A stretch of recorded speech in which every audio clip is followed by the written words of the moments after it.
माझा मृत्यू होऊ शकतो देवेंद्र फडणवीसांनी एक सही केली तर, आणि फक्त माझाच नाही तुमचा पण आणि तुमच्या लेकरांचा पण. जर ती सही असेल तुकाराम मुंडेंच्या पुन्हा एकदा बदलीच्या पत्रावरची. तुकाराम मुंडे कोण आहेत, त्यांची काम करण्याची पद्धत कशी आहे, त्यांचा प्रामाणिकपणा कसा आहे, हे महाराष्ट्रातल्या लोकांना वेगळं सांगण्याची गरज नाहीये. त्यांच्याकडे नुकतंच पद आलंय अन्न आणि औषध प्रशासनाच्या आयुक्ताचं, आणि एका आठवड्यात आपले डोळे उघडलेत की इतकी वर्ष आपण काय खात होतो, काय पित होतो, आपल्या सगळ्यांच्या आरोग्यासोबत काय गोंधळ सुरू होता. धाडी पडायला लागल्यात, बनावट औषधांवरती कारवाई व्हायला लागली, चुकीच्या जाहिरातींची चौकशी सुरू झाली, मोठमोठ्या FMCG कंपन्यांपासून सिनेस्टार्स पर्यंत सगळे धारेवर धरलेत. इतकी वर्ष महाराष्ट्रात अन्न आणि औषधाची जी भेसळ सुरू होती त्याच्यावरती घाला घातला जातोय. हे सगळं बघताना एक साधा प्रश्न सगळ्या नागरिकांच्या मनात आहे. तुकाराम मुंडे साहेब जर एका आठवड्यात हे सगळं करू शकतात तर याआधी खुर्चीवर बसलेली लोक करत काय होती की हप्ते एवढे भेटत होते की त्यांना ग्राउंडची रियालिटी दिसत नव्हती. आज जर लोकांच्या आरोग्याशी खेळणारे इतके धंदे बाहेर पडत असतील तर प्रश्न पडतो,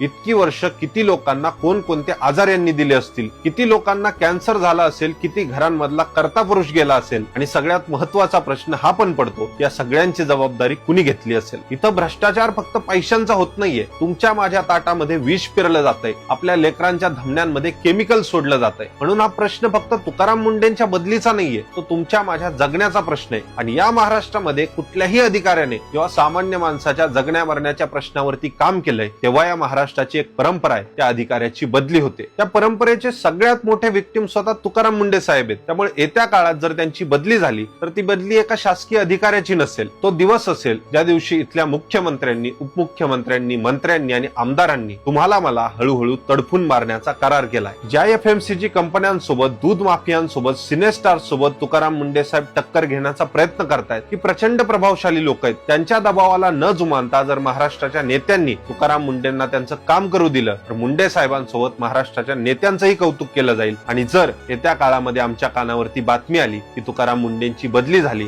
तर सगळ्यांनी समजून घ्यायचं, तुमच्या मुलांच्या शरीरात जाणाऱ्या विषावरती शिक्कामोर्तब करण्यासाठी कुणीतरी सही केली आहे, आणि त्या सही करणाऱ्यानं तुमचं आणि तुमच्या मुलांचं मृत्यूपत्र हे एकाच वेळी लिहिलंय स्वतःच्या हाताने. जय महाराष्ट्र.